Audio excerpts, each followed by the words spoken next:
Je suis Julia Laurence, je suis chargée de mission politique contractuelle et transition au sein de Pays et Quartiers de Nouvelle-Aquitaine et je suis aujourd'hui accompagnée de Maïwen. Bonjour Maïwen. Bonjour Julia.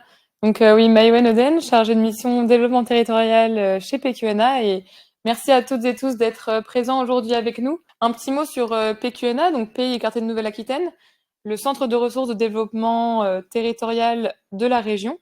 Son rôle est d'accompagner les politiques publiques, enfin les collectivités des territoires ruraux et urbains à se saisir des politiques publiques. Pour cela, nous organisons différentes rencontres à destination des acteurs du réseau, des rencontres en ligne comme vous pouvez y assister aujourd'hui lors de webinaires, mais aussi de rencontres en présentiel comme des visites sur site ou bien des journées régionales.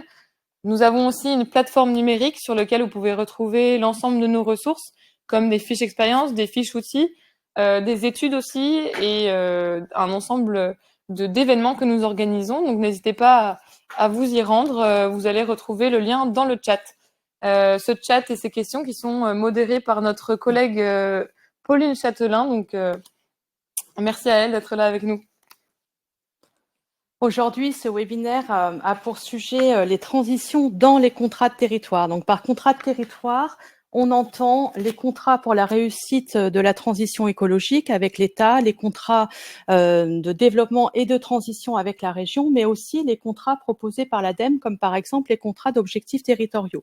Aujourd'hui, on va se concentrer plus spécifiquement sur les CRTE et sur les contrats de développement et de transition, dans la mesure où ils constituent des outils englobants du développement territorial, c'est-à-dire qui vont nous permettre d'aborder l'action des territoires de manière large et sur l'ensemble des sujets. Donc aujourd'hui, on va s'interroger sur la manière dont les territoires se sont saisis des contrats pour porter les transitions, aussi bien dans les stratégies de territoire que dans les plans d'action. L'objectif du webinaire, c'est d'apporter des réflexions sur la manière dont on peut se saisir des contrats pour porter des transitions, mais aussi de vous faire un point d'étape sur l'avancée des territoires. Pour cela, on vous propose un programme en plusieurs temps.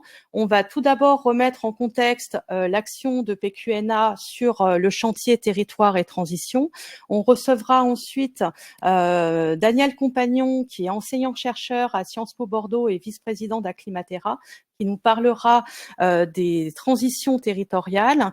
Notre territoire témoin de ce jour est l'Est-Creuse, avec la présence de sa chef de projet, Émilie Lenoir.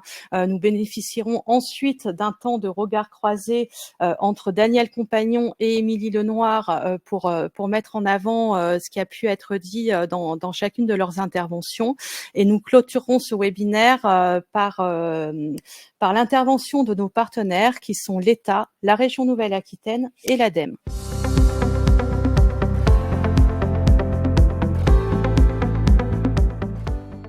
Et pour commencer, du coup, une petite mise en contexte avec le pourquoi PQNA se saisit de cette thématique des territoires et transitions. Alors, ce webinaire, c'est le premier événement d'un cycle de qualification qui va nous accompagner sur l'année 2024. Et ce cycle de qualification, il s'intitule « Faciliter les transitions dans les projets de territoire ».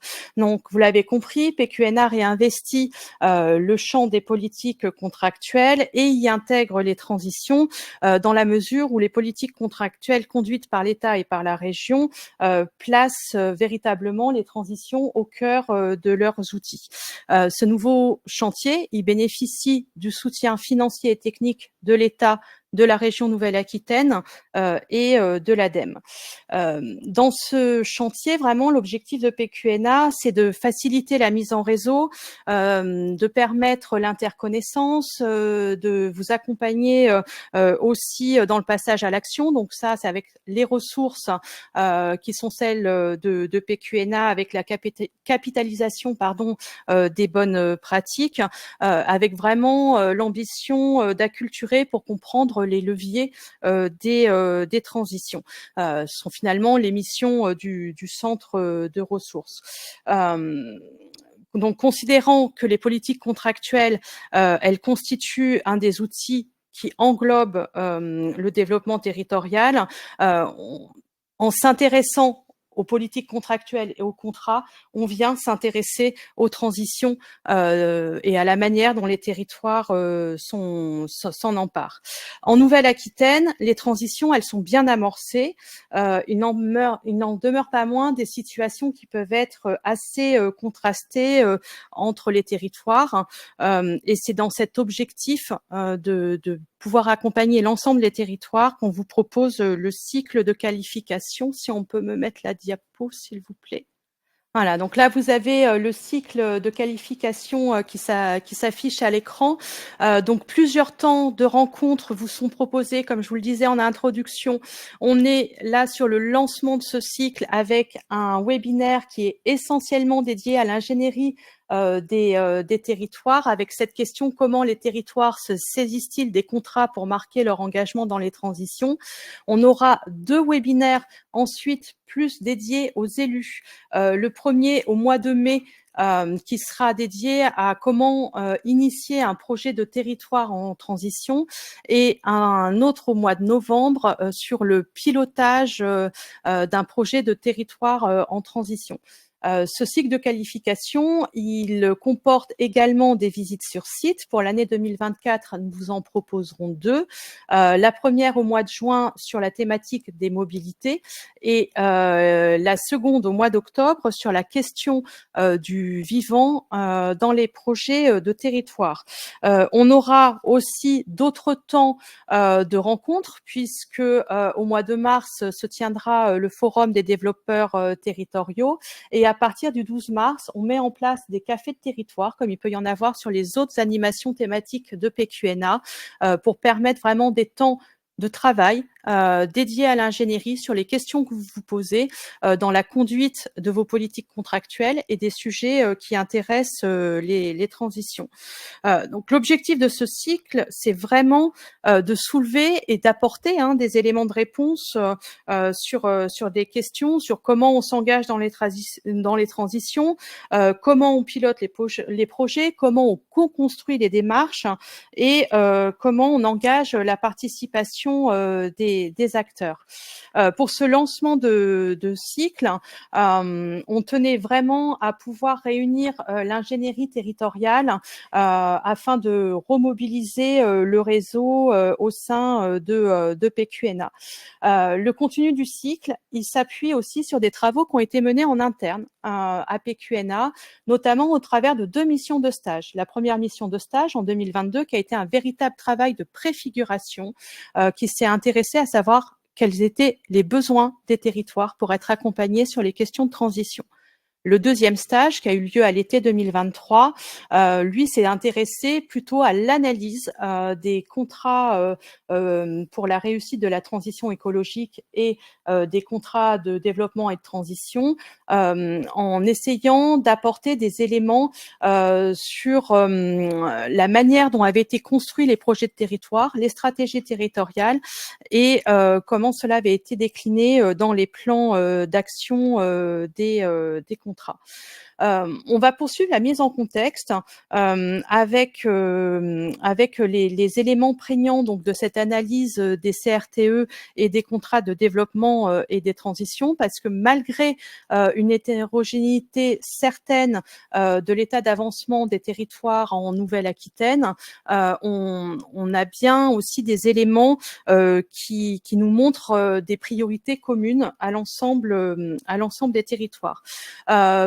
En ce qui concerne les contrats pour la réussite de la transition écologique avec l'État, vous le savez, on est sur 96 périmètres de contractualisation à l'échelle de la Nouvelle-Aquitaine. Sur ces 96 périmètres de contractualisation, ont été relevés 10 104 projets inscrits dans les annexes à la signature des contrats. Donc bien sûr, il y a des projets qui sont venus se rajouter après chaque année dans les avenants des contrats, mais on a déjà plus de 10 000 projets au moment de la signature des CRTE, avec la mise en avant de certains axes stratégiques, et ceux qui ont été le plus mobilisés mobilisés par les territoires, ce sont le cadre de vie et la cohésion sociale en première position, les transitions en deuxième position et enfin le développement économique. Dans la répartition des opérations inscrites, donc vraiment dans le plan d'action des territoires, on a la même logique, le même ordre, puisqu'on a 51% des opérations qui sont vraiment des projets relatifs au cadre de vie, 40% des opérations qui sont en lien avec les transitions, donc transition écologique, transition énergétique, les projets qui relèvent des filières forêt-bois, des mobilités, de l'agriculture et des circuits courts, et enfin 9% des opérations qui sont sur le développement économique. Concernant maintenant les contrats de développement et de transition, nous sommes sur 53 périmètres de contractualisation et là on a 1752 projets qui ont été inscrits dans les contrats, là encore au moment de leur validation par le Conseil régional de Nouvelle-Aquitaine. Là, les axes stratégiques sont sensiblement les mêmes que sur le CRTE, mais on a quand même le développement économique qui vient s'inscrire dans les axes stratégiques les plus cités par les territoires. Donc vraiment l'axe qui revient en première position, tout territoire confondu, le cadre de vie et la cohésion, et enfin la transition écologique. Quand on se penche sur le plan d'action, sur les plans d'action dans les contrats de développement et de transition, les politiques sectorielles finalement les plus mobilisées sont celles qui ont trait au tourisme, à la culture, au patrimoine, à l'environnement, au commerce et à l'artisanat, et enfin à la revitalisation et à l'habitat-logement. Ici, on a la thématique environnement qui se place en troisième position. Donc, comme vous le voyez, les axes stratégiques mis en avant dans les CRTE et les contrats de développement et de transition, ils sont cohérents, mais ils se traduisent pas complètement dans les plans d'action. On a un décalage qui demeure entre les ambitions affichées et les actions qui sont portées par les territoires. Et c'est vraiment en ce sens que PQNA souhaite travailler et accompagner les territoires sur cette acculturation qui doit permettre d'accélérer les transitions et avec toujours une attention particulière qui sera portée aux territoires les plus vulnérables, qui peuvent être aussi ceux qui ont des difficultés à rentrer dans la thématique des transitions dans leur politique contractuelle. Merci Julia pour l'ensemble de ces éléments introductifs et cette mise en contexte.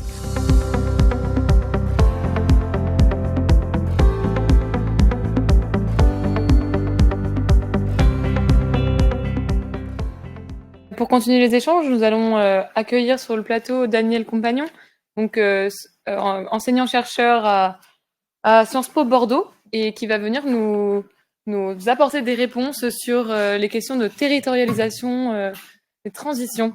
Daniel Compagnon, vous êtes enseignant-chercheur à Sciences Po Bordeaux et vous êtes également administrateur d'Acclimatera. Nous vous remercions vivement d'être présent aujourd'hui pour ce webinaire. Est-ce que pour commencer, vous voulez bien nous présenter Acclimatera, quelles sont les missions, le fonctionnement et votre rôle au sein de ce comité? Oui, alors d'abord, Acclimatera, donc ça a commencé en 2010, c'était un projet de la région, une volonté du président de la région de s'entourer d'avis de scientifiques pour essayer de penser la question du changement climatique à l'échelle évidemment qui le concerne. Et on a produit un premier rapport en 2013, et puis en 2015, on s'est élargi parce que la région s'est élargie, donc le comité s'est élargi d'un point de vue disciplinaire et d'un point de vue régional aussi. Et nous avons fait à ce moment-là un nouveau rapport qui était sorti en 2018, ça prend un certain temps, et comme un petit peu comme le GIEC, si vous voulez, toute proportion gardée bien sûr, notre travail consiste à rassembler toutes les informations, toute la connaissance scientifique disponible. quand je dis scientifique, ça intègre aussi toute une série de travaux et d'études qui ne sont pas exclusivement académiques, mais qui relèvent un petit peu du domaine de l'expertise produite par un certain nombre d'organismes publics, de recherche appliquée ou autres, et nous les mettons à disposition sous forme synthétique du public et surtout des décideurs pour essayer d'éclairer leur choix. Et on produit chaque année des cahiers. Le dernier en date, par exemple, qu'on a présenté à la région et rendu public la semaine dernière, qui est disponible sur notre site, bien entendu gratuitement, à www.aclimatera.fr.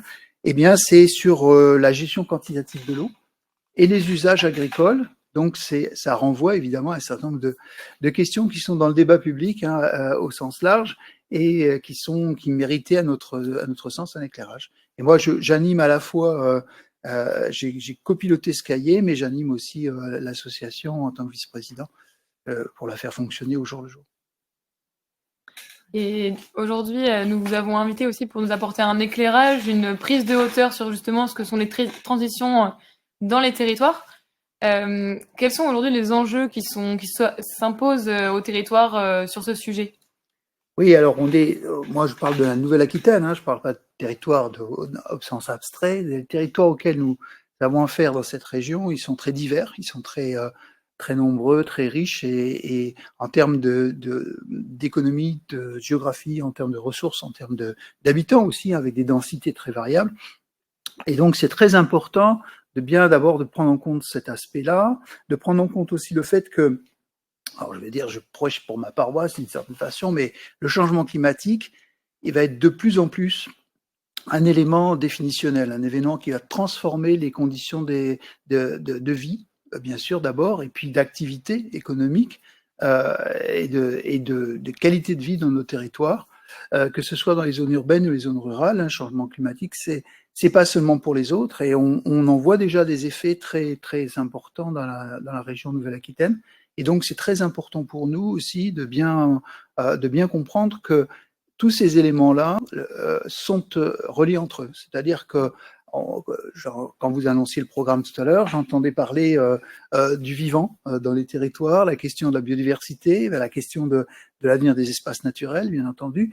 Et c'est intimement lié à la question du changement climatique parce que la fameuse adaptation au changement climatique dans les décennies qui viennent, elle dépendra notamment de cela. Elle dépendra de notre capacité à conserver des territoires, notamment des zones humides, des territoires naturels, des zones forestières, etc., pour remplir ce rôle. Un autre exemple, la gestion forestière, qui a beaucoup d'importance sur le plan économique, en a aussi du point de vue, évidemment, des fonctions de captation du carbone et de séquestration du carbone, et donc c'est très important pour atteindre les objectifs qu'on s'est fixés à toutes les échelles, nationales, régionales et bien entendu locales, de zéro, d'émissions carbone à zéro.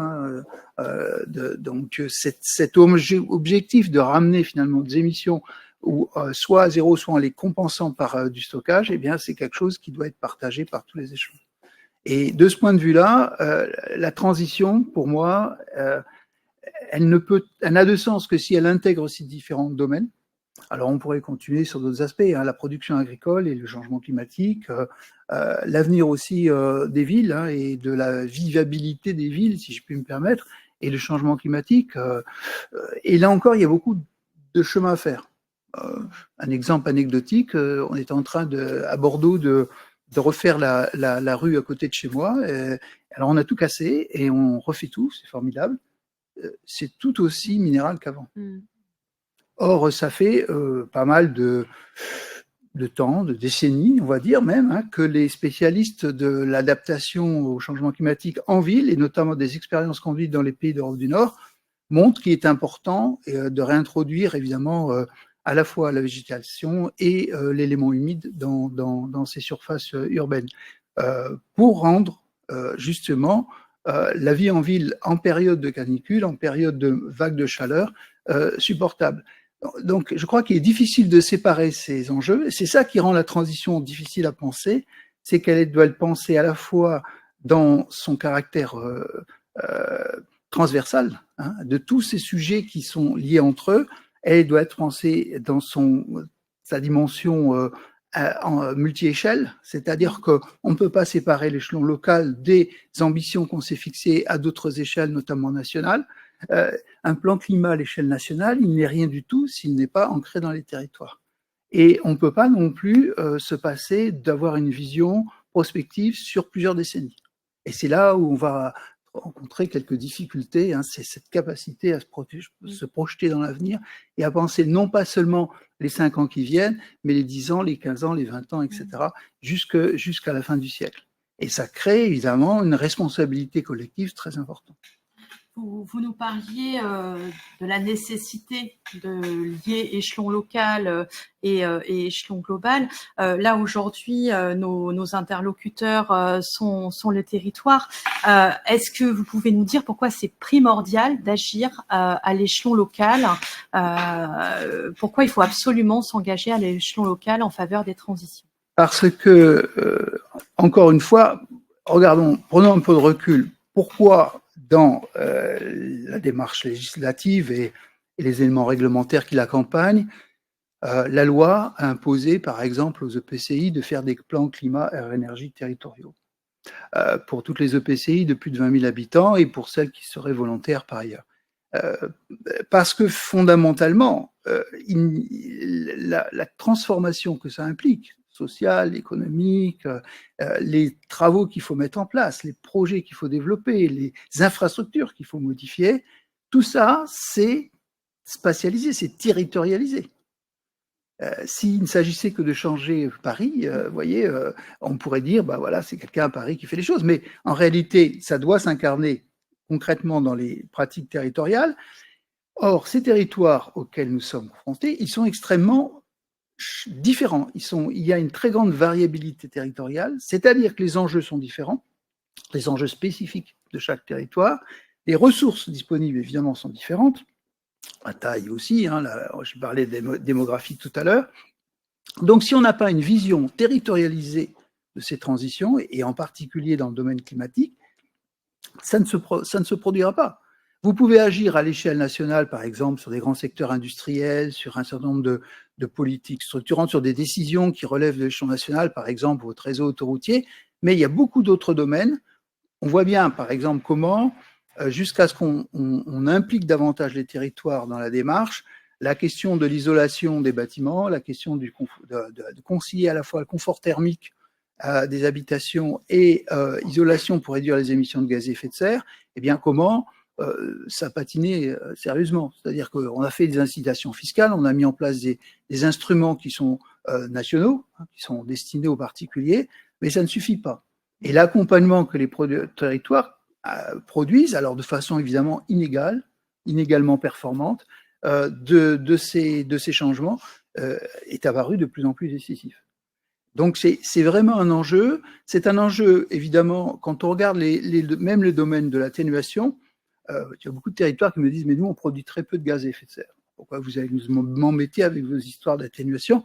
Alors, d'une part, parce que on est une France de territoire, donc il faut être solidaire, et puis d'autre part, parce que il y a quand même un certain nombre de choses qui vont être mises en œuvre à l'échelle du territoire. On a bien vu avec la loi sur l'accélération du développement des énergies renouvelables.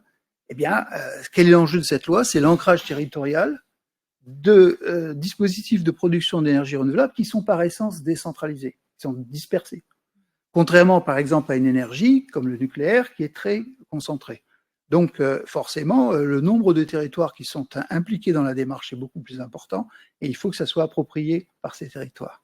Et on peut faire c'est encore plus flagrant dans le domaine de l'adaptation au changement climatique parce que ce qu'il faut adapter, c'est pas la France abstraite, c'est tous les territoires spécifiquement et dans leur spécificité locale et les problèmes d'adaptation qui vont se poser dans le Médoc, sur la façade atlantique par exemple, et les programmes qui se posent dans si vous prenez dans le Piémont pyrénéen, ou ceux qui vont se poser dans le Limousin, ou ceux qui vont se poser en Gironde, ce ne sont pas les mêmes. Ce ne sont pas les mêmes, même si bien entendu, il y a des grandes thématiques, et il y a des problématiques communes, mais ce sont des questions qu'il faut appréhender à cette échelle-là pour mieux les traiter. Et je pense que c'est tout à fait essentiel que les territoires s'en emparent. Merci beaucoup Daniel pour cette intervention.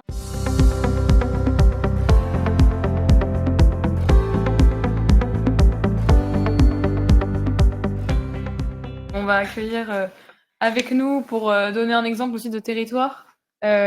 Émilie Lenoir, donc chargée de projet au syndicat mixte de Est-Creuse. Pour commencer, Émilie, pouvez-vous nous parler peut-être du poste que vous occupez sur votre territoire? Tout à fait. Donc, moi, je suis en poste au syndicat mixte Est-Creuse Développement depuis mars 2019. Et donc, j'ai un mi-temps en charge du suivi de contrats avec la région Nouvelle-Aquitaine. Donc, animation, coordination du contrat et des projets.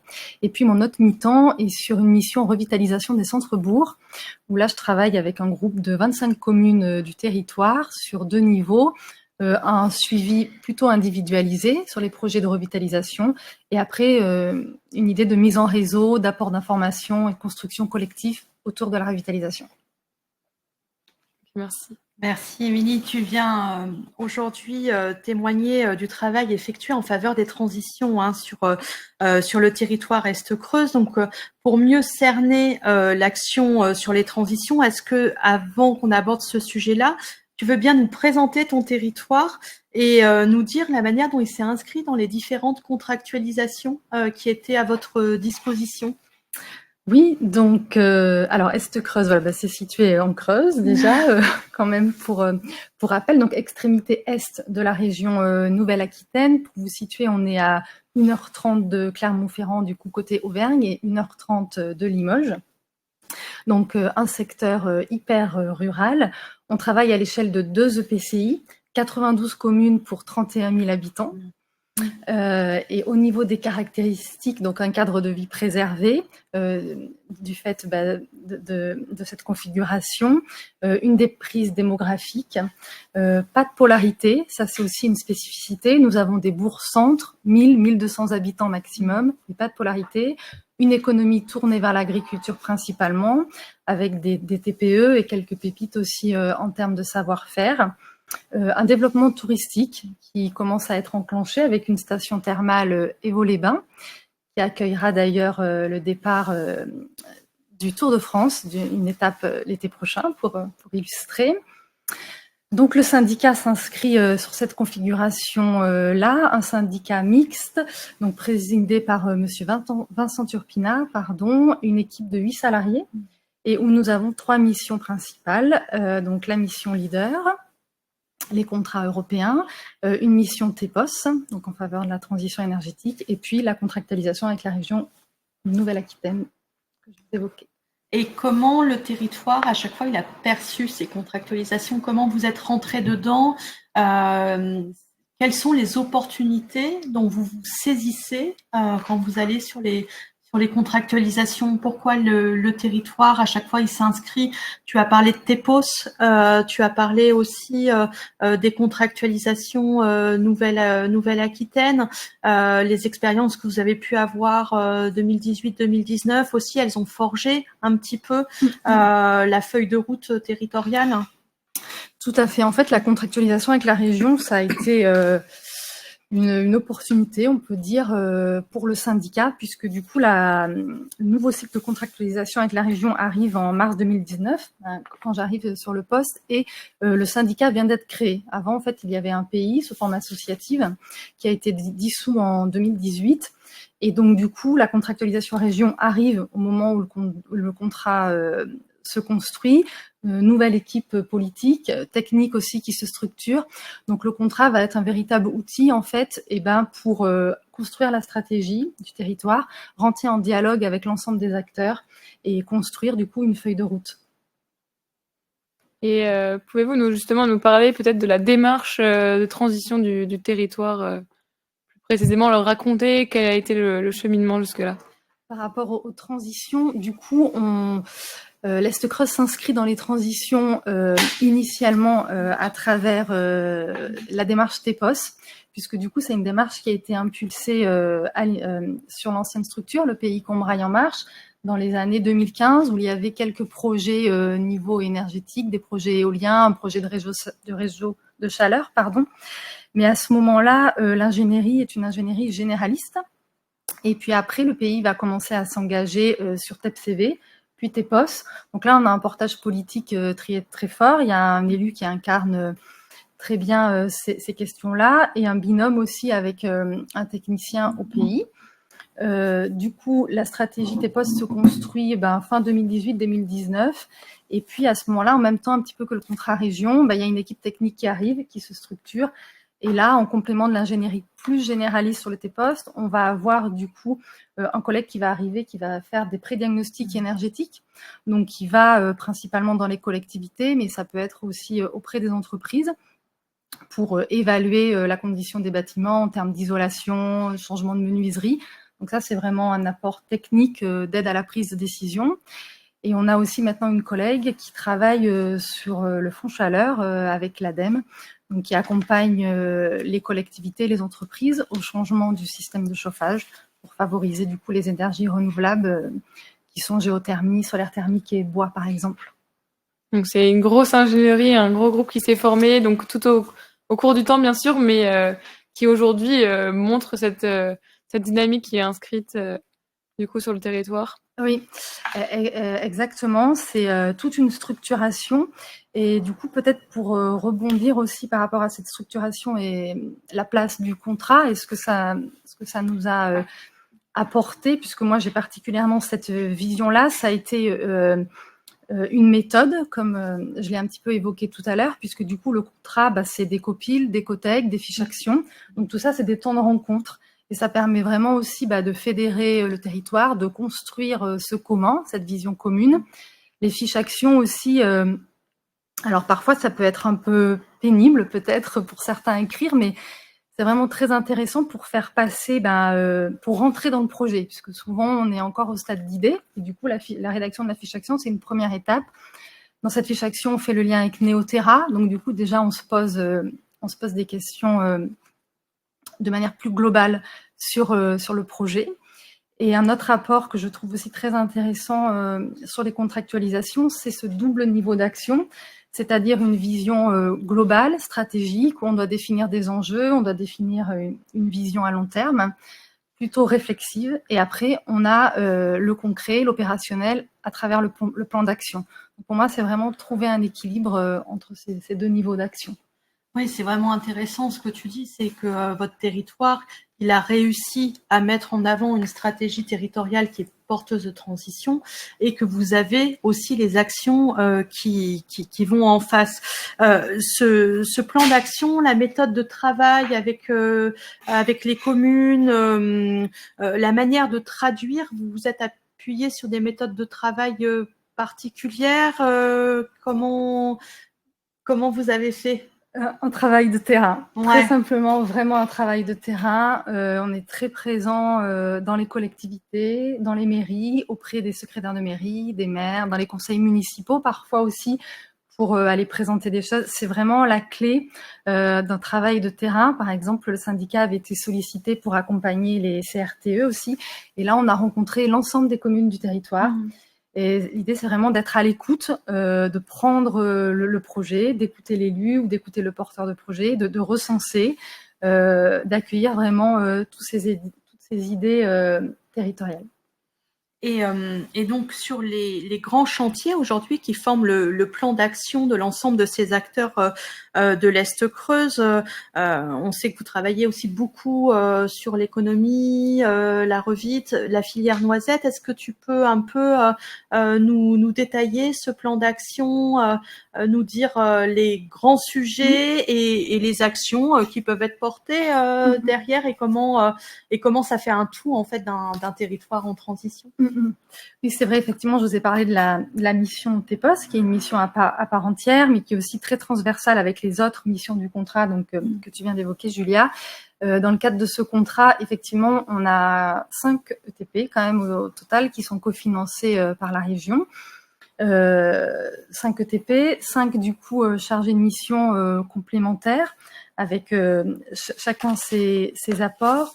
Donc on travaille effectivement l'axe économie, donc j'ai une collègue qui est à temps plein sur cette thématique-là, un rôle auprès des entreprises du territoire avec la mise en place d'un observatoire aussi économique pour avoir une veille et surtout un travail autour de renforcer l'existant et maintenir ce qui est présent sur notre territoire, parce que nous c'est un enjeu dans un territoire hyper rural, maintenir cet existant Et donc pour ça, on a mis en place un dispositif aussi régional qui est l'ACP, Action collective de proximité.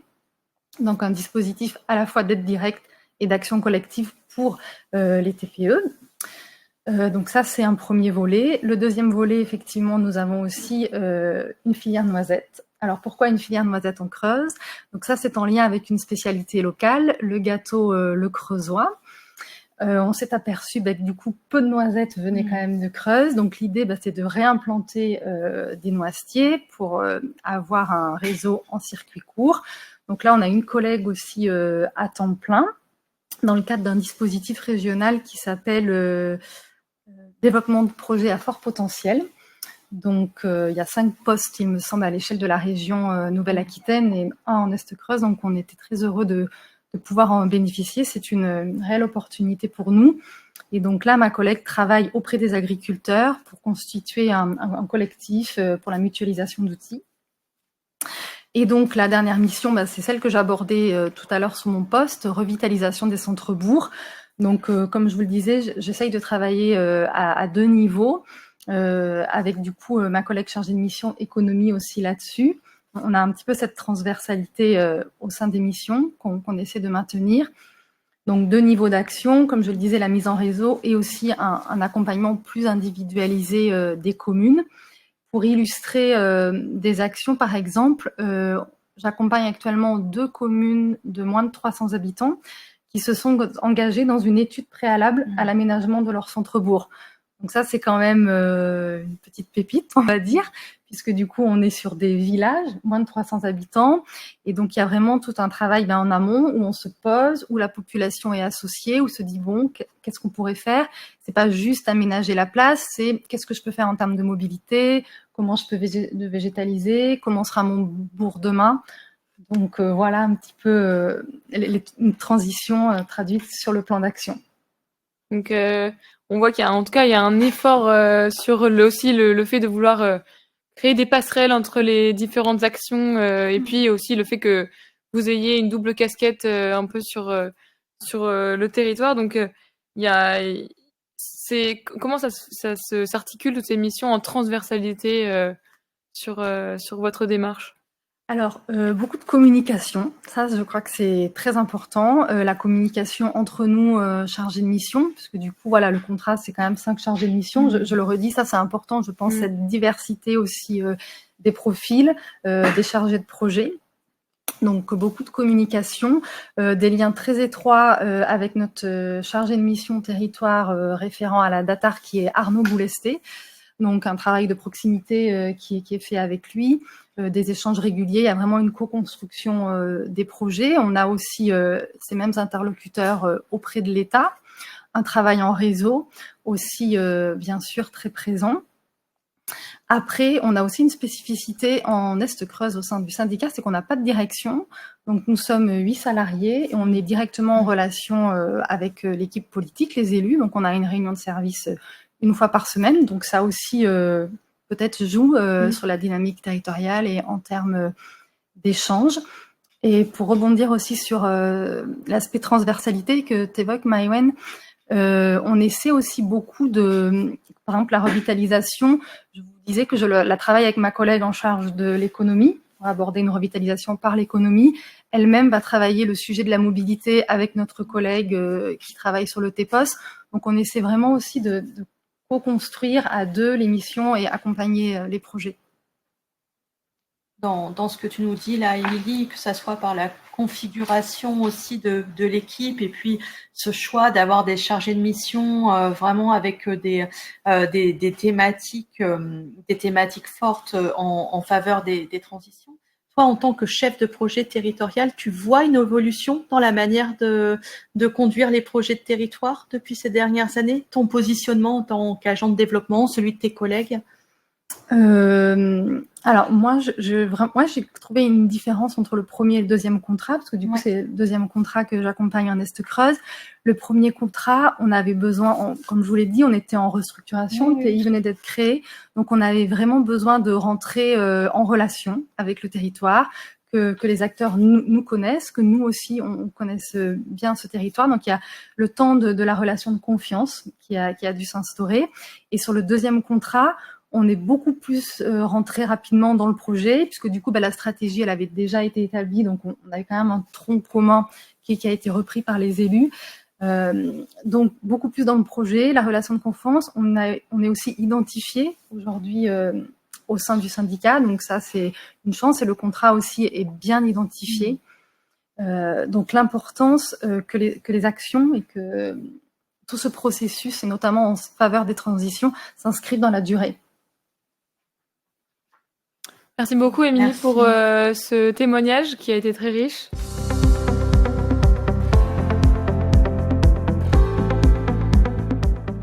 Et nous allons continuer justement par la séquence de regards croisés. Donc, c'est le moment, vous participants en ligne, de poser aussi vos questions. Si vous souhaitez interagir, on ira les sélectionner dans l'onglet questions.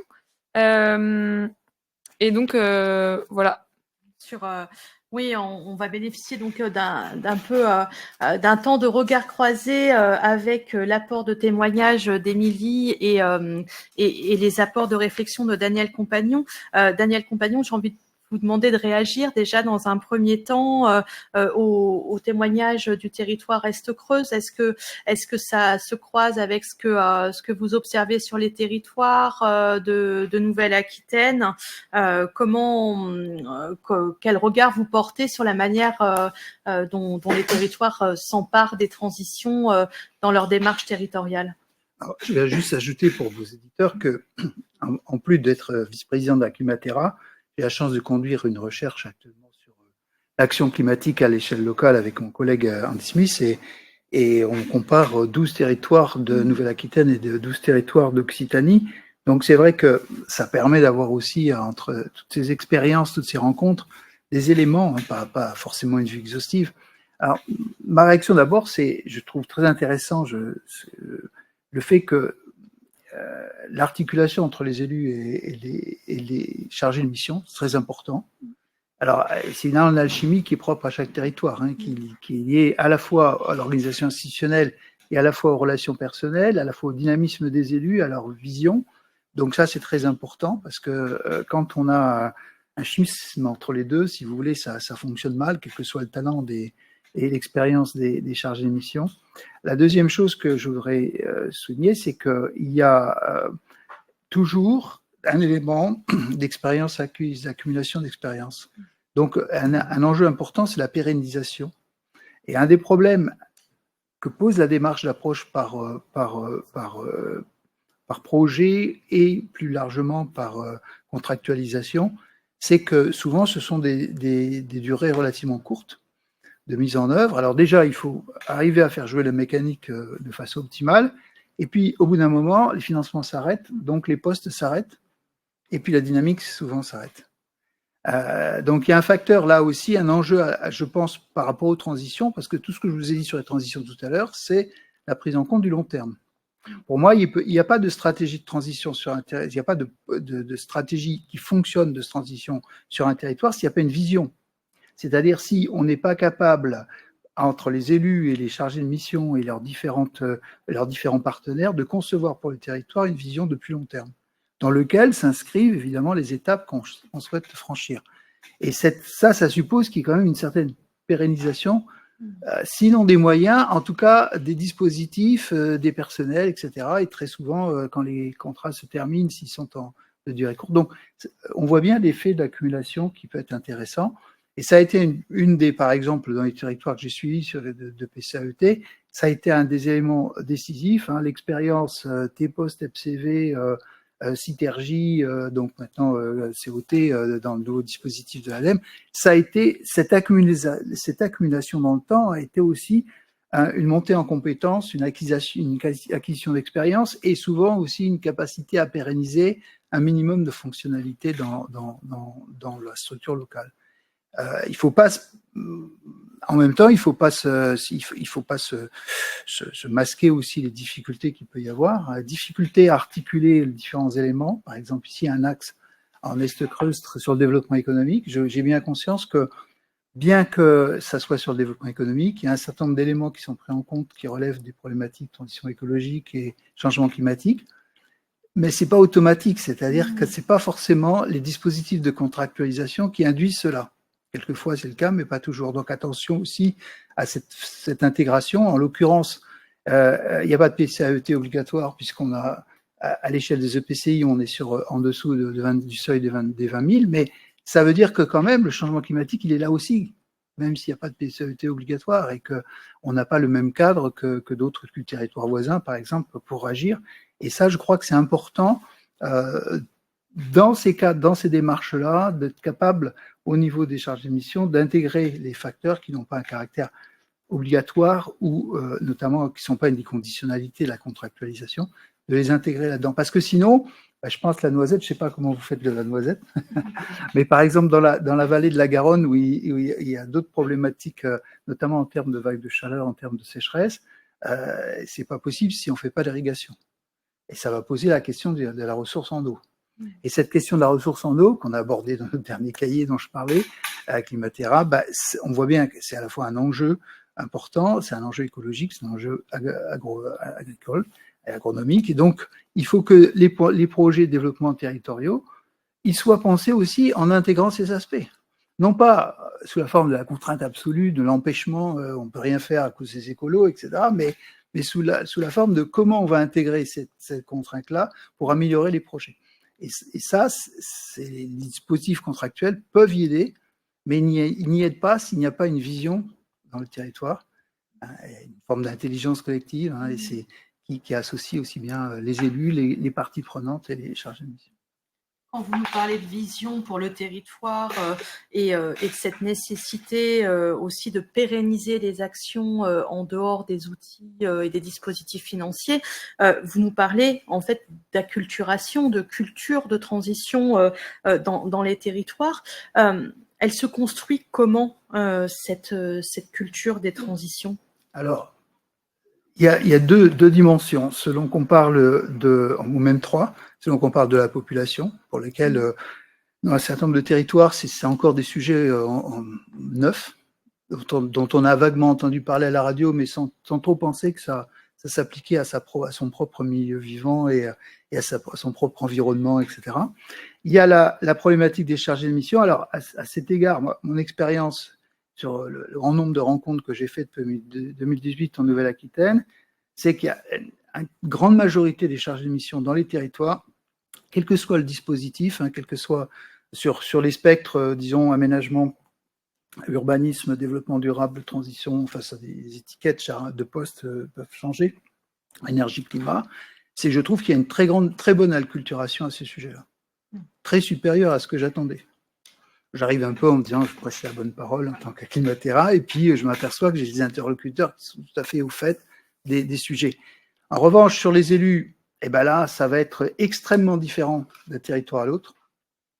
Et il y a des élus porteurs, heureusement, il y en a dans beaucoup de territoires, mais il y a aussi des territoires où ça patine sérieusement. Et on est aussi victime du renouvellement qu'il y a eu, par exemple, en 2020, où dans un certain nombre de territoires, ça a été très perturbant sur les dynamiques en cours parce qu'il y avait un renouvellement partiel à l'occasion des municipales de 2020. Et je crois que là, ce qu'il nous faudrait davantage, c'est de la durée. La durée dans le dispositif, de la pérennité dans le mécanisme de financement. On n'est pas que ça change pas tout le temps, si vous voulez, pour que les instruments soient mieux appropriés, mieux connus. Et aussi peut-être une meilleure gestion des calendriers parce que vous vous lancez dans un projet, vous avez des idées, l'appel d'offres est passé, il faut attendre le prochain, c'est comme le train, vous voyez, dans les trains justement dans ces régions-là, ça passe pas souvent. Eh bien, c'est un peu gênant, quoi. Donc, moi je crois qu'il y a beaucoup à faire sur ces effets de coordination. Souvent on me dit il n'y a pas de moyens. Alors c'est vrai, par exemple pour les PCAET, l'État donne une injonction, il donne pas de moyens dédiés, ce qui fait que dans beaucoup de petites EPCI rurales, ça a été compliqué de respecter l'injonction parce qu'on n'avait pas l'ingénierie du projet disponible, on n'avait même pas de temps de travail. La description de votre mission, c'est vous dit j'ai une moitié de mon temps là-dessus, une moitié de mon temps. Et oui, moi j'ai rencontré des EPCI où vous avez la personne orchestre, elle fait tout, quoi. y compris les SIG. Donc, à un moment, c'est pas possible. Et ça, il faut qu'il y ait des postes pérennes qui soient créés par les EPCI qui n'ont pas une base fiscale très, très large, et il faut que, en même temps, on ait un soutien à l'ingénierie projet qui pourrait être mutualisé entre les territoires. Parce qu'on peut comprendre que toutes les EPCI entre 15 000 et 30 000 habitants ne peuvent pas s'offrir une kyrielle de chargés de mission, bien entendu. Donc, il faudrait réfléchir à des mécanismes de ce type, alors ça pourrait être à différentes échelles, ça pourrait être départemental, ça pourrait être régional, ça pourrait être mis en œuvre par des agences comme l'ADEME. Il y a toutes sortes de dispositifs, mais il me paraît indispensable qu'il y ait ce soutien-là au départ. Parce qu'une fois qu'on a amorcé la pompe, si je puis dire, eh bien, quelquefois, il y a vraiment des dynamiques vertueuses qui se mettent en place. Et justement, il y a une question là, posée par Marie-Aude Clément, concernant les projets comme celui de Est-Creuse, l'accompagnement par la région Nouvelle-Aquitaine sur les actions, comment quel est-il et est-ce qu'on voit donc un écart entre les priorités sectorielles et locales? Je sais pas si... Alors, donc comme je le disais, c'est vraiment un accompagnement en binôme, moi je trouve, avec le chargé de mission territoire référent. Avec chaque chargé de mission, en fait, il y a vraiment un travail. On fait souvent des visites communes, on étudie ensemble parfois les possibilités de financement, et aussi du coup avec les différents services sectoriels. On travaille vraiment en étroite collaboration. Est-ce qu'il y a un écart? Peut-être des fois, c'est vrai, sur certains projets où c'est vrai, des fois, par rapport à certains dispositifs, comme on est un territoire hyper rural, mais je dois dire quand même qu'en Est-Creuse, on est assez bien loti et quand même beaucoup soutenu par la région, comme je le disais, avec rien que les différents postes et profils que j'ai présentés. Je trouve que si on trouve un petit écart, c'est pas ce qui est majoritaire, quoi. On est quand même plutôt bien soutenu et on travaille plutôt très bien. Et ce serait quoi les difficultés que vous avez justement à engager des démarches de transition en Est-Creuse? Alors, les difficultés, ce serait donc, c'est un petit peu ma partie, mais ce serait quand même ce manque d'ingénierie, puisque du coup, en territoire hyper rural, on a quand même ce besoin d'ingénierie. Enfin, on le voit, c'est vrai qu'on est un petit peu, comme vous le disiez, on peut être appelé un petit peu pour tout et n'importe quoi. Enfin, n'importe quoi, c'est pas péjoratif, mais cette polyvalence, en fait, qui est nécessaire. Du coup, après, comme on est aussi aujourd'hui reconnu, identifié, c'est vrai qu'on peut nous appeler pour tout un tas de sujets. Donc, il y a ce besoin d'ingénierie qui est très important. Il y a besoin de cette technique aux côtés de l'élu pour coordonner les projets et pour entamer les transitions. Ensuite, en termes de difficultés, je pense aussi à la superposition des dispositifs, puisque c'est vrai qu'il arrive quand même un moment où il faut s'y retrouver entre les dispositifs État, les dispositifs région qui se mettent en place. Donc, il y a cette superposition peut être un petit peu dangereuse. Et aussi en difficulté, parfois, on a certains positionnements ou accompagnateurs qui peuvent avoir une approche un petit peu négative du projet, où du coup, on peut renvoyer au porteur de projet qui ne fait pas forcément correctement ou par rapport à ce qui est espéré, par rapport à des indicateurs. Et ça, je trouve que c'est un petit peu dangereux, cette approche du projet plutôt gestionnaire, parce que du coup, ça peut bloquer la dynamique. Et c'est vrai que nous, en territoire hyper rural, ce qui est quand même surtout important, c'est de préserver cette dynamique, l'enclencher, comme vous le disiez aussi, et après, on avance à partir de cette base-là. Et je prends le fil, on parle d'indicateurs là, et il y a une question justement, bon, elle se dirigeait à vous, Daniel, mais finalement, peut-être que Émilie, vous avez aussi des exemples. Quels sont les outils et process qui permettent d'identifier, bon là, on parle de l'impact du réchauffement climatique sur les territoires. Qu'est-ce qu'on utilise justement pour mettre en place, enfin pour orienter ces démarches, les évaluer, peut-être, mais l'un des problèmes là, qui est posé, qui est un vrai problème intellectuel et en même temps politique, c'est que normalement, pour répondre à cette question sur un territoire, il faut disposer d'un diagnostic qui est vraiment très approfondi. Et en réalité, dans la plupart des territoires, on n'a pas ce diagnostic. Parce que ce qu'on appelle diagnostic dans les documents réglementaires, si vous voulez, c'est relativement superficiel. Alors, évidemment, c'est plus facile à faire, par exemple, si vous voulez intégrez dans votre diagnostic PSAET, vous intégrez des données sur la consommation d'énergie, sur les réseaux d'énergie. Enfin, la liste est d'ailleurs est faite par le décret d'application de la loi de 2015. Et donc, une fois que vous avez tout rassemblé tout ça, les renseignements obligatoires, ça y est, vous avez le diagnostic. Et vous avez rien. C'est-à-dire, vous ne savez pas comment fonctionne votre territoire d'un point de vue écologique. Et vous ne savez pas articuler ces dimensions écologiques avec les dimensions d'aménagement et les dimensions économiques que vous pouvez connaître par ailleurs, ou par bribes au moins.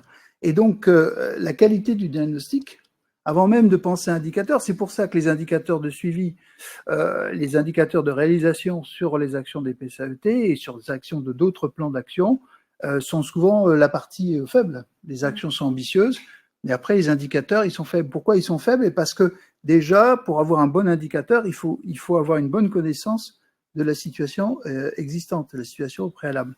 Et donc, moi, c'est pour ça que je soulignais la question de la vision, de la stratégie, que ça repose, tout ça doit reposer sur une meilleure connaissance du territoire. Par exemple, vous voulez vraiment capitaliser sur la capacité de votre territoire à séquestrer du carbone, eh ben ça, c'est un sujet qui techniquement est assez compliqué, puisque selon les milieux naturels, la séquestration sera différente, et que là-dessus, il y a encore un débat scientifique en cours. Donc, on a besoin de plus de science, et certainement plus de science qu'Aclimatera peut en fournir dans l'état actuel des choses.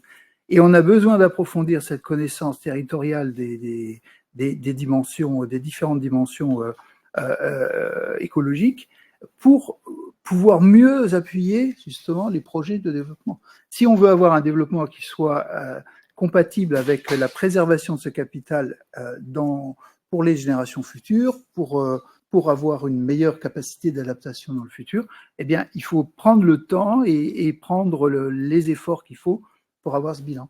On ne peut pas raisonner sur des indicateurs tant qu'on n'a pas cette connaissance fine. Et ça ne peut se faire et quand on voit la diversité des territoires, moi, plus je circule dans la région, plus je suis épaté par cette diversité. Et donc, vous ne pouvez pas généraliser. Un indicateur qui va être pertinent ici, il ne signifiera pas grand-chose ailleurs. Et évidemment, ce n'est pas les chargés de mission qui, eux, tout seuls, dans leur coin, vont bricoler des indicateurs. Il faut qu'on ait davantage d'investissement collectif là-dessus, à la fois en termes de recherche et à la fois en termes de partage d'informations et de standardisation, évidemment, des procédures, etc. On a beaucoup plus d'outils qu'on avait avant, en termes notamment de données territoriales, grâce à l'effort de différents organismes, par exemple à la REC au plan régional, qui sur les dimensions énergie-climat, fournit de plus en plus de données avec son observatoire, mais il y a des secteurs, par exemple la partie faible, c'est les milieux naturels, c'est la ressource en eau, c'est où vous avez des inventaires qui sont faits mais qui ne sont pas forcément territorialisés, si vous voulez. Vous avez aussi sur la qualité encore moins, et sur les zones humides, les différentes zones naturelles à préserver, vous avez des cartes de protection quand vous avez des zones protégées, mais dans un territoire où il n'y a par exemple pas de zone de protection renforcée en matière de ressources naturelles, vous n'avez pas énormément d'éléments. Donc tout ça, c'est des choses il faut accroître la qualité des inventaires, des évaluations de départ pour pouvoir mieux mesurer en fait l'impact des actions sur le territoire. Alors, on a d'autres questions de la part des participants et des participantes. On a une question de Maxime. Donc, je pense que la question s'adresse peut-être à Daniel Compagnon, mais peut-être sur le CRTE aussi à Émilie. Sur quel regard avez-vous sur les COP régionales et territoriales et sur le CRTE comme outil de planification de la transition écologique au niveau local? Oui, je réponds plutôt que ça vous arrange. Bon, alors d'abord, la COP, bonne idée, point de suspension. C'est-à-dire côté réalisation, pour l'instant, j'ai pas vu les étincelles. Et d'ailleurs, nous, on n'a pas été invités, mais enfin, c'est un détail, parce qu'on n'est pas indispensable, mais je suis un peu sceptique sur la façon dont c'est mis en place. c'est une bonne idée de réunir régulièrement ou par des dispositifs ad hoc des acteurs territoriaux, régionaux, etc., autour de ces questions, hein, et notamment, ça correspond à l'idée que si on veut faire atterrir territorialement les objectifs en matière climat, il va forcément descendre en échelle, donc il faut qu'on arrive à trouver d'une part des objectifs régionaux qui soient réalistes, qui ont leur traduction dans le SRADET, mais ensuite que ces objectifs régionaux ils puissent être, par exemple, vous n'avez aucune clé de répartition. Pourquoi moi, EPCI, je devrais faire un effort particulier par rapport à mon voisin? Si on est 110 EPCI dans la nouvelle région, pourquoi moi pas plutôt que les autres, ouais. Donc pour arriver à territorialiser ça serait une bonne idée d'en faire un objet de débat régional. Je suis pas sûr que le dispositif là, tel qu'il a été conçu, surtout dans les délais dans lesquels on veut le faire, soit aboutisse à cela. Et en ce qui concerne les CRTE, c'est ce que vous avez dit tout à l'heure, c'est-à-dire que à l'origine, le CRTE, il y avait les contrats de transition écologique. Et puis le gouvernement dit il faut faire de la relance, donc on a rajouté la relance. Puis le R depuis le temps a changé de signification, mais il y a quand même une bonne partie des activités qui ont été programmées qui ne.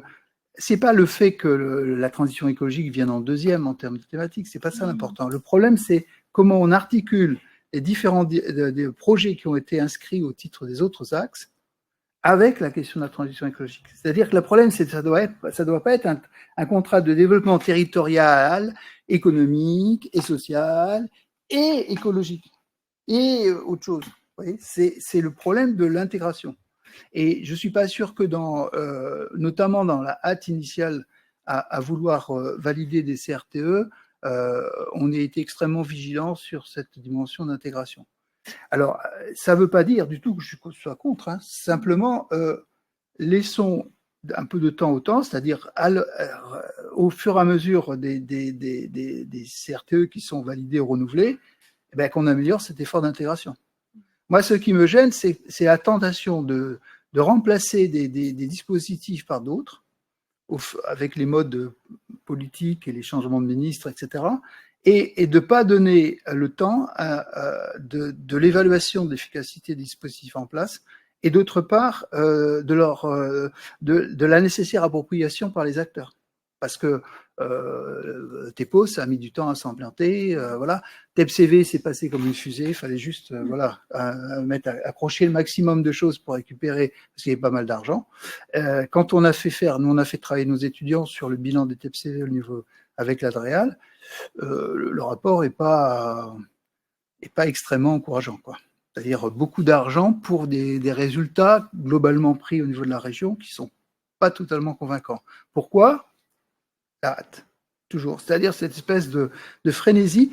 Le changement climatique, il est là avec nous pour plusieurs décennies, plusieurs générations, et à la fois on tarde à agir et en même temps on se hâte de mettre en place des dispositifs dont on réfléchit pas suffisamment les implications. C'est un peu ça qui est paradoxal, si vous voulez. Oui, ça rejoint ce que vous nous disiez sur la durée, sur l'ingénierie, sur tous ces éléments qui doivent contribuer à accompagner les transitions sur les territoires.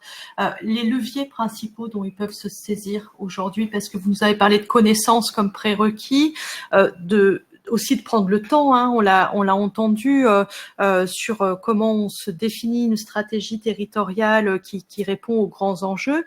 Les leviers politiques sur la place des acteurs aujourd'hui, qu'est-ce que vous avez envie de nous dire je pense qu'il faudrait renforcer justement cet échelon-là. Ça renvoie à ce que je disais. Par exemple, quand on est passé des pays au PETR, il y a un certain nombre de territoires où ça a été très difficile.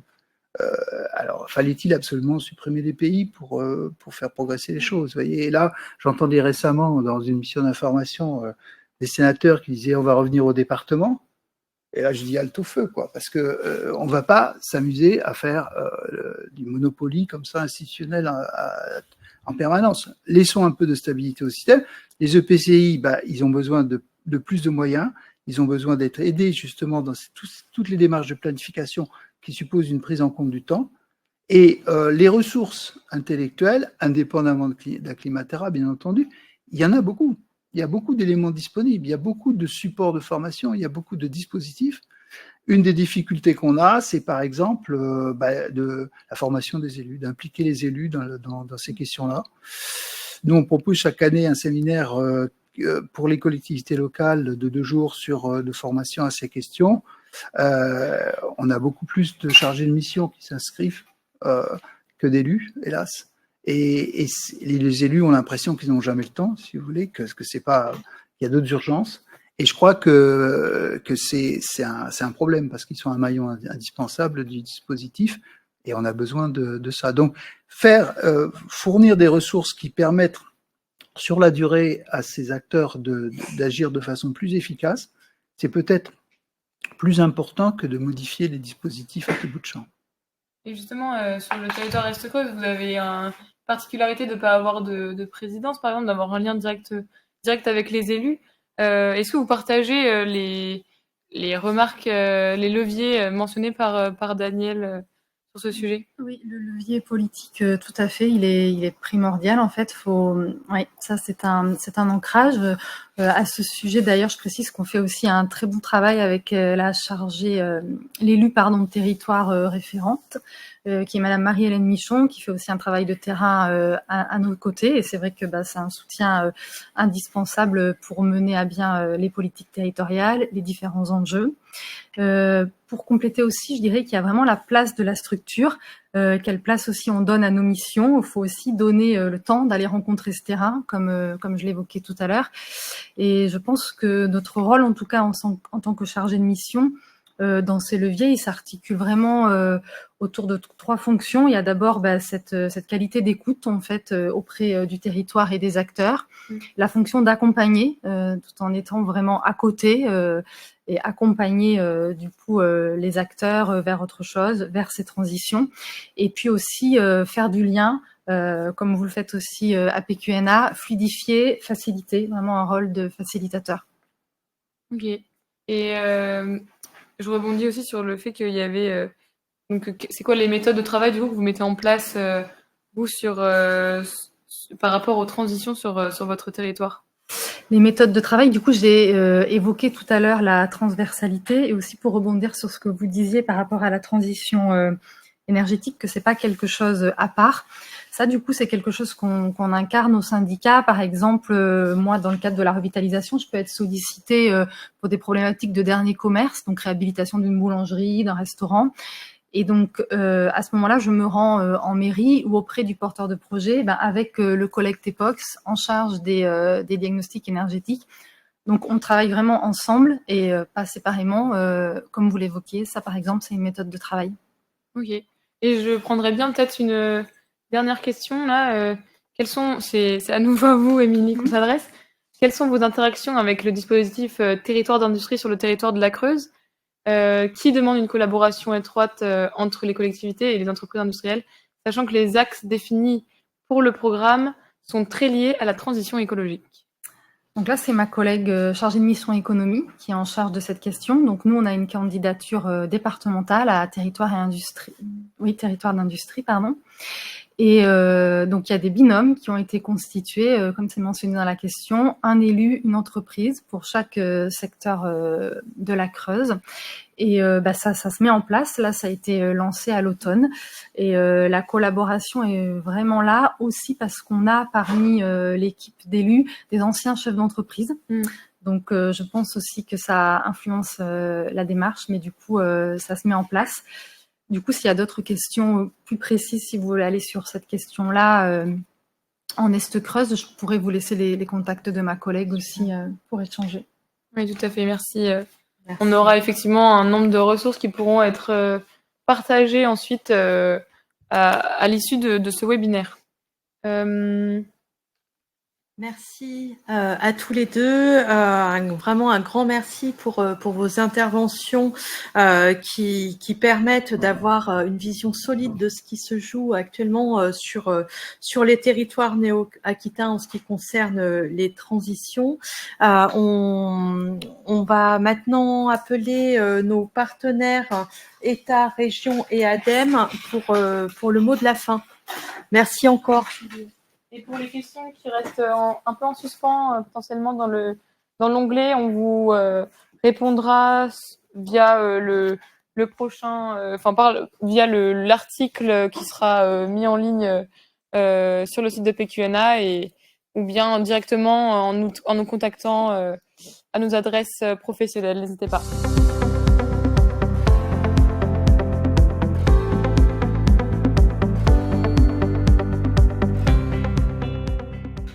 Bonjour et merci à chacun d'entre vous de vous être rendu disponible pour clôturer ce webinaire.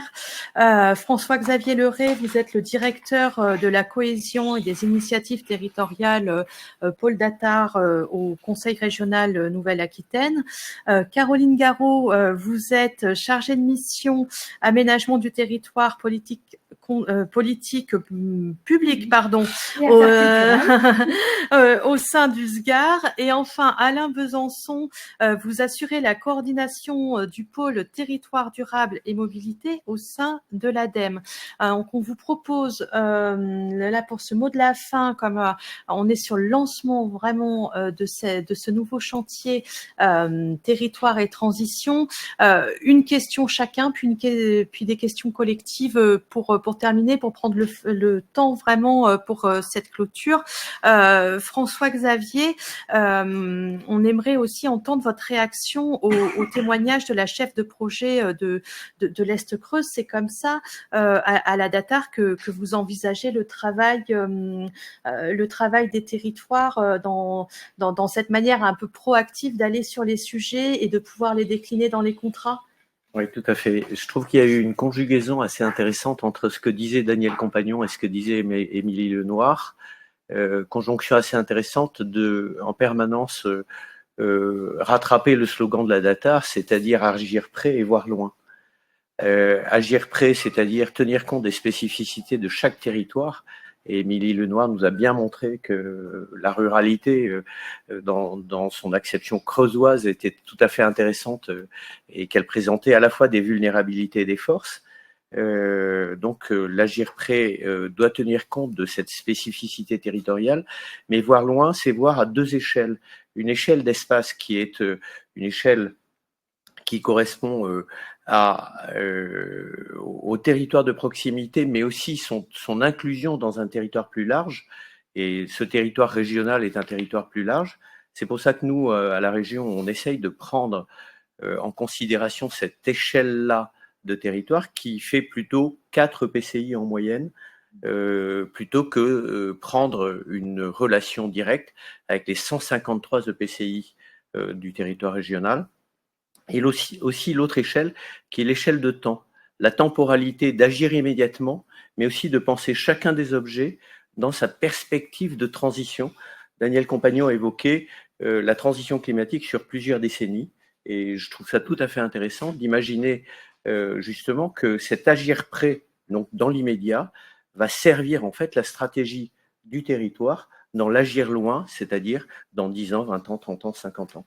Voilà, donc moi je trouvais tout à fait intéressant d'avoir à la fois cette illustration immédiate du territoire de proximité, ce qu'évoquait Émilie, avec cette mise en perspective que nous a évoqué Acclimatera et Daniel Compagnon. Très bien, merci. Caroline, on a parlé des CRTE.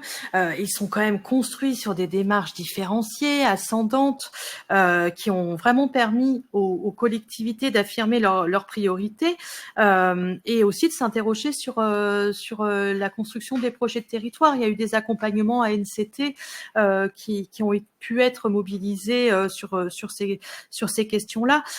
Sur les méthodes de travail en général qui ont été mises en œuvre sur les CRTE, qu'est-ce que tu peux nous dire sur ce que ça a apporté aux différents acteurs territoriaux? Alors, les CRTE ont été évoqués par Monsieur Compagnon, et justement, ça me permet de répondre aussi à ta question. Il y a eu des principes, 3 principes de base dans le cadre de l'élaboration des CRTE en 2021. Le premier, c'était une liberté des élus de choisir le périmètre qui leur convenait de contractualisation. Donc, à minima, c'était au niveau des EPCI, mais ça pouvait être sur un périmètre plus large et voire plusieurs EPCI, s'ils avaient des interactions intéressantes et des projets de territoire. Un autre principe, c'était une gouvernance très forte, une gouvernance qui passait par des comités techniques, des comités de pilotage et une gouvernance départementale au niveau des CLCT, des comités locaux de cohésion des territoires, qui sont présidés par le préfet et qui peuvent valider les orientations et les financements. Et la durée aussi des CRTE, puisque les CRTE, dans ces principes-là, étaient prévus pour toute la durée de la mandature, donc au moins jusqu'à 2026. Donc il y avait une gouvernance affirmée, et puis surtout, et ce qui a été dit aujourd'hui, c'est un accompagnement fort de l'État dans le cadre de l'élaboration, dans un premier temps, donc par de l'ingénierie, ingénierie qui était soit proposée par l'ANCT à travers des prestations et une offre de services clé en main, soit si les territoires préféraient passer par un prestataire qu'ils connaissaient, un accompagnement financier. Donc ça, c'était vraiment les trois principes fondamentaux des CRTE pour les territoires. Donc de la durée, de l'accompagnement, ce qui rejoint un petit peu ce que disait Monsieur Compagnon. Donc ça, c'était au niveau du démarrage des CRTE très fort. Après, il y avait un cadre aussi de ces CRTE, de la circulaire du 20 novembre 2020. C'était un cadre bien affirmé. Tout d'abord, un diagnostic des territoires. Avant de mener une stratégie, bien connaître le territoire. Ensuite, l'élaboration de la stratégie des territoires. Et ensuite, quand on connaissait bien le territoire, c'est mettre en place des indicateurs. Et il y a eu un travail, mais qui reste à faire avec la nouvelle génération des CRTE sur les indicateurs. Donc un travail sur les indicateurs grâce à ces diagnostics. Et enfin, c'est deux points, c'est organiser les financements, parce que c'est pas le tout de mettre en place des stratégies, de fixer des indicateurs si derrière on ne donne pas les moyens financiers.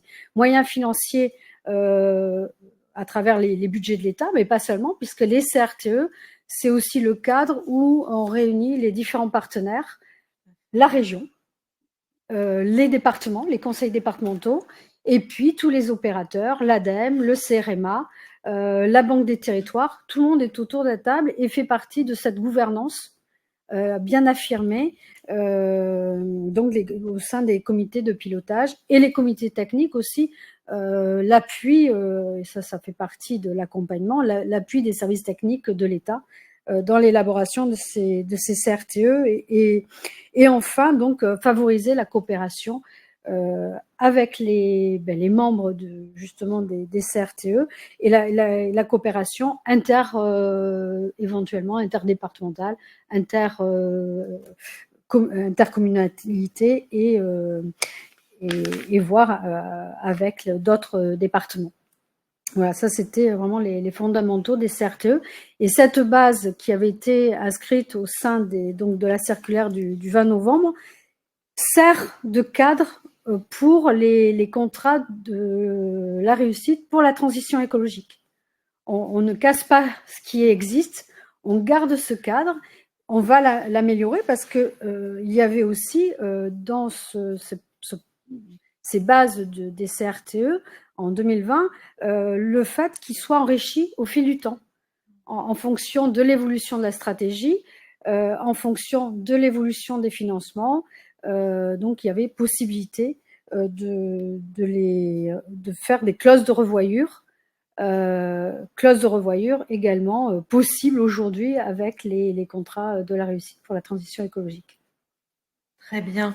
Alain Besançon, une question pour vous aussi sur les contractualisations de l'ADEME dont on a peu parlé parce que vous l'avez compris, on a été beaucoup sur les outils les plus englobants du développement territorial avec les CRTE et les contrats de développement et de transition.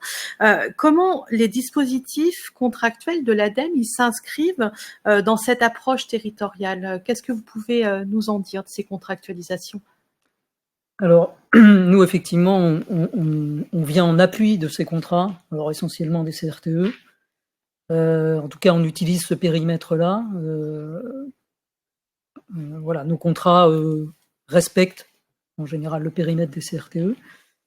Et nos contrats, ils sont de plusieurs natures. Alors, contractuellement, on a des contrats d'objectifs territoriaux qui sont quand même centrés, évidemment, on est agence de la transition écologique, donc sur la transition écologique, d'abord et avant tout, même si souvent, à cette occasion-là, on a une vision, on amène les collectivités à avoir une vision la plus large possible, y compris sur des choses qu'on maîtrise moins, comme la biodiversité ou l'eau. Voilà. Donc ces contrats d'orientation d'objectifs territorial, ce sont des contrats à moyen terme puisqu'ils sont sur 3 ans et ils procèdent bon, voilà, c'est pas très original, mais enfin d'un diagnostic et d'un accompagnement assez poussé, à la fois individuel et collectif. De manière à ce que les collectivités ne soient pas seules devant leurs travaux à faire, mais puissent partager leurs expériences. Voilà. Et donc le contrat d'objectif territorial, c'est, comme son nom l'indique, des objectifs à atteindre. Donc suite au diagnostic, il faut atteindre des objectifs que se fixe la collectivité. Et ces objectifs, ils sont assez cadrés. On a parlé d'indicateurs, donc on a des indicateurs à atteindre, enfin respecter, et ils procèdent plutôt d'une démarche d'amélioration continue qui est assez cadrée au niveau national, mais qui laisse la possibilité, évidemment, de s'adapter au contexte local. Voilà, à part ça, voilà, on a quand même des démarches qui ne sont pas forcément contractuelles, mais qui sont quand même accompagnées, qui sont des démarches de labellisation sur l'énergie, le climat-énergie, et sur l'économie circulaire. Voilà, qui sont des démarches de labellisation où il s'agit d'atteindre un niveau de qualité, on va dire, qui progresse dans le temps, évidemment. Voilà, et puis ce que je pourrais dire globalement sur les contractualisations de l'ADEME. Oh, mais c'est déjà très bien. On a une présentation. C'est vrai qu'on note le terme objectif. C'est vrai que c'est une démarche qui est vraiment dans le volontariat des collectivités et qui se fixe un objectif à atteindre obligatoire, en fait. C'est... Alors, obligatoire, oui, enfin, il faut essayer de l'atteindre. Après, si on l'atteint pas, c'est pas non plus très très grave. Ce qu'on apporte, c'est de la méthode. C'est aussi, voilà, il y a une démarche qui est très méthodologique. Et un accompagnement fort de l'ADEME auprès des acteurs sur le territoire aussi, tout le long du contrat. Ça, c'est un vrai plus également. Il y a un accompagnement par ce qu'on appelle un conseiller de la transition écologique, donc qui va accompagner le territoire pour faire son diagnostic et pour faire son plan d'action. Et puis on a aussi les chargés de mission territoriale de l'ADEME qui sont au nombre de 5 et qui accompagnent chacun des départements. Ils ont chacun au moins 2 départements à prendre en compte. Et je vais vous poser une question à tous les trois, une question collective. Quel message vous voulez faire passer à ces ingénieries territoriales et surtout à ceux qui se sentent les plus fragiles ou en tout cas les moins aptes à agir parfois. Peut-être qu'on peut commencer par vous, François-Xavier, je vais donner la parole. Alors, plusieurs points. D'abord, la région accompagne 110 ETP dans les territoires. Plus le territoire est vulnérable, plus la région accompagne un nombre d'ETP grandissant. Ça fait déjà depuis 2018 que la région les accompagne, donc ça fait déjà 6 ans. On parlait de la pérennité de l'ingénierie, on les accompagne au moins jusqu'à 2025 et on aura une autre phase de contractualisation. Et on a mis à disposition de l'ingénierie des territoires, donc Émilie Lenoir d'ailleurs, on en parlait tout à l'heure avant la séquence, on a mis en place une formation avec le CNER qui justement leur donnait des moyens et des process pour réussir en fait leur accompagnement territorial. Donc ça, moi je crois fortement, Daniel Compagnon évoquait justement cette qualité de l'ingénierie qu'il avait trouvée en analysant les territoires, et il évoquait même sous forme un petit peu de pic, peut-être une qualité des élus territoriaux à rechercher. Et pour moi, l'un ne marche pas sans l'autre. Donc l'ingénierie des territoires, on l'accompagne, on essaye de l'accompagner à augmenter justement la qualité de leur stratégie et de leurs actions au quotidien. Et on est en même temps une porte d'entrée de dialogue avec la région qui est tout à fait intéressante. Et je voudrais aussi vous rappeler que nous avons un élu par territoire de contrat, donc 53 élus régionaux, qui eux aussi participent à des formations tous les 2 mois et demi lors de rencontres d'élus de territoire organisées par la DATAR et qui leur permet de débattre et de discuter pas seulement en fait de ce qui se passe sur leur territoire, mais d'une stratégie pour augmenter la dimension de la transition dans les objets territoriaux, les objets qui sont financés par la région, et aussi dans les territoires de contrat. Je voulais évoquer aussi ce qu'a évoqué Caroline Garot tout à l'heure. Effectivement, nous avons de temps en temps des dimensions territoriales qui sont différentes. On l'a vu au démarrage du webinaire. 96 CRTE, 53 contrats de territoire, ce qui n'empêche pas de travailler ensemble et justement de permettre aussi, par exemple, à 2 CRTE de dialoguer au sein d'un même contrat de territoire, puisque 95% de la carte régionale se recoupe. Et je voulais citer ce qu'on est en train de faire sur le territoire d'industrie, puisqu'on l'a évoqué. Territoire d'industrie, l'État et la région vont prendre en charge un animateur commun pour justement piloter, en fait, l'animation des 16 territoires d'industrie de la région Nouvelle-Aquitaine. Ça, c'est aussi une avancée qui est tout à fait intéressante. Et je me permets, il y a une question justement pour si la région, elle envisagerait un diagnostic analysé et problématisé complet à l'échelle départementale et infradépartementale pour aider et comprendre et donc agir. Alors, c'est en lien avec cette question de... Alors, à la DATAR, nous avons 2 directions, la direction contractuelle que je dirige et puis la direction de l'intelligence territoriale que Marie Desmoulins dirige.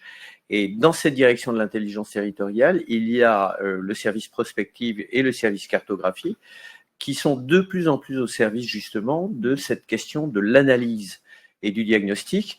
Moi, je retiens là aussi encore une recommandation de Daniel Compagnon. Ça sert à rien de faire un inventaire hyper exhaustif si on ne l'utilise pas après. Par contre, avoir ce qu'on appelle un diagnostic raisonné et projeté pour permettre justement d'induire ou d'infléchir une stratégie territoriale d'adaptation aux transitions, ça c'est tout à fait intéressant. Donc il faut qu'on creuse cette question de l'analyse, mais l'ADITP, donc la direction de l'intelligence territoriale et de la prospective, est au service de tous les territoires et conduit à chaque phase de transition, à chaque phase de contractualisation, pardon, un diagnostic raisonné. Nous avons 3 phases de contractualisation. 2018-2022, ça a été la phase de mise en confiance qu'évoquait Émilie Lenoir. 2023-2025, c'est la phase un petit peu de stratégie. Et je vous rappelle que nous avons une 3e phase de contractualisation 2026-2028 parce que nous avons la chance d'avoir un temps un peu long à la région, un peu plus long que d'habitude. Et 2026-2028, c'est le temps d'accélération en fait de la prise en charge des transitions dans les objets territoriaux, mais toujours en lien avec la stratégie. Merci. Je vais peut-être répéter la question non, départ, c'est bon. C'est bon. Alors j'ai vu qu'il y a, si je peux me permettre, j'ai vu une question sur les CRTE. donc peut-être est-ce que je Oui, l'aborde maintenant. oui. Est-ce que les CRTE Nouvelle-Aquitaine interviendront, alors les CRTE nouvelle génération interviendront quand? Alors, ils interviennent dès à présent, hein, parce que les CRTE ne se sont pas arrêtés lorsqu'ils ont changé de nom en septembre 2023. Donc, vous pouvez continuer à les construire, à les travailler avec les services de l'État. Effectivement, ils pourront être plus aboutis sur la dimension transition écologique et territorialisation de la planification écologique à la fin des travaux et au moment où les feuilles de route seront actées, donc soit fin premier semestre ou début deuxième semestre, donc soit à la fin du printemps, soit au début de l'automne, suivant l'avancée de chaque territoire. Donc, vous pouvez continuer à travailler sur les CRTE, à vous rapprocher des sous-préfets référents des CRTE. Et pour certains d'entre eux, je sais que dans le cadre du travail des COP départementales, ils vont réunir les comités de pilotage pour travailler sur les comités régionaux, enfin les CRTE. Et donc, ils ne s'arrêtent pas. Voilà, c'était un point que je venais préciser. On est dans la continuité et dans la durée, on essaie. Et ça, c'est une dimension, je crois, que le Conseil régional a bien intégrée, et l'État aussi. Donc, à la fois de nécessité de durée et aussi cette nécessité que si on souhaite que les territoires accompagnent la cohésion, portent des projets en matière de transition écologique, on ne peut pas les laisser seuls, et que quand on lance des dispositifs, donc depuis 2017-2018, tous les dispositifs qui ont été lancés par l'État ont un accompagnement en termes d'ingénierie. Donc je peux citer Action Cœur de Ville, Petite Ville de demain. Et là, si on parle de chiffres en termes de ETP, on est à 116 ETP cofinancés par l'État. Aujourd'hui, on a les chefs de projet État pour le dispositif Village d'avenir.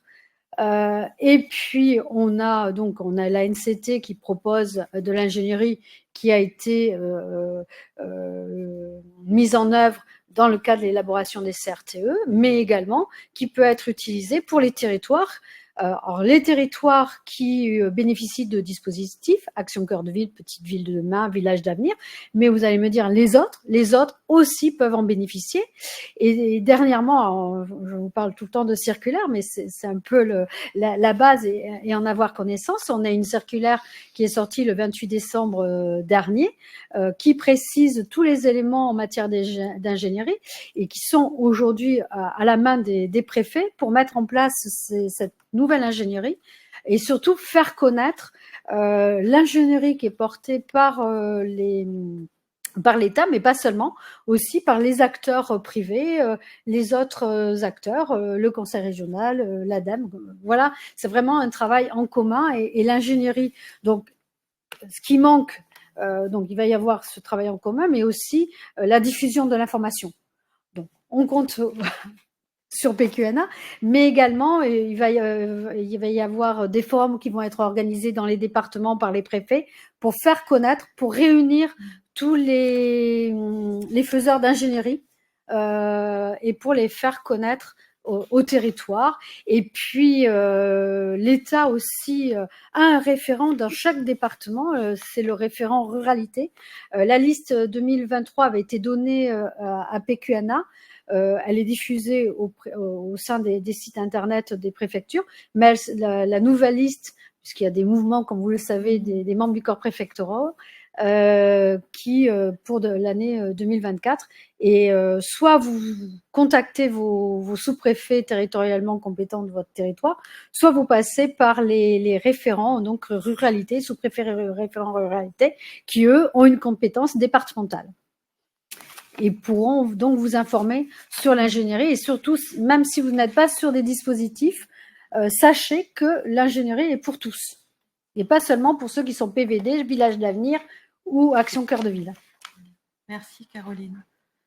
Une question du coup pour vous, Alain, qu'est-ce que vous voulez dire à cette ingénierie de territoire ? Des choses un peu basiques, c'est ne pas hésiter à se former. La transition écologique, ça bouge beaucoup. Il y a beaucoup de choses qui évoluent et donc il y a des programmes de formation un peu partout. Effectivement, on a un programme de formation à l'appui pour appuyer les territoires avec lesquels on contractualise, mais ça peut être ouvert à d'autres, évidemment.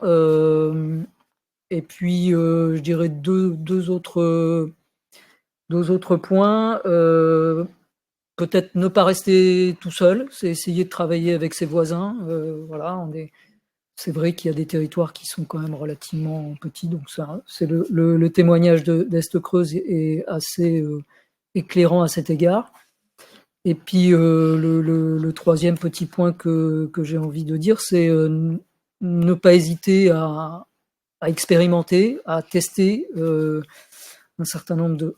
Quand on a fait son diagnostic, évidemment, quand on a réfléchi à une stratégie, mais il n'y a jamais rien de définitif et on est... il faut pas avoir peur de se tromper, donc testons. Nous, on accompagne volontiers des démarches expérimentales. Et donc, voilà, ça, c'est un point peut-être important, pas figer sa démarche et puis désespérer parce qu'on n'a pas atteint les objectifs qu'on s'était fixés. Ça peut être normal. Merci à tous les trois pour ce mot à destination des territoires qui rappelle aussi pourquoi c'est important que le centre de ressources vienne s'engager sur cette thématique des transitions et des politiques contractuelles.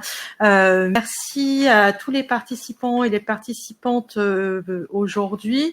Un petit mot de remerciement aussi pour les techniciens du studio Limelight qui nous accueille pour les webinaires et un merci particulier bien sûr à Pauline Châtelain qui est en régie, a suivi le chat et les questions-réponses.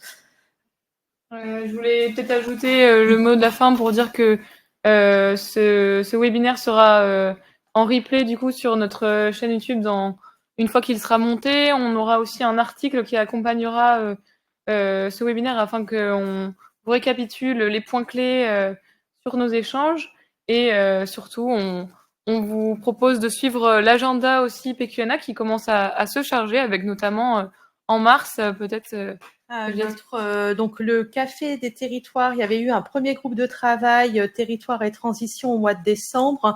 Ces groupes de travail prennent la forme de Café des territoires et rendez-vous le 12 mars pour parler mobilité. Et en mars, surtout, Forum des développeurs, le Forum des développeurs le sur 28 et le 29 mars prochain. On vous donne les informations très rapidement. Voilà, merci beaucoup et bonne fin de journée. Au revoir. Merci, au revoir.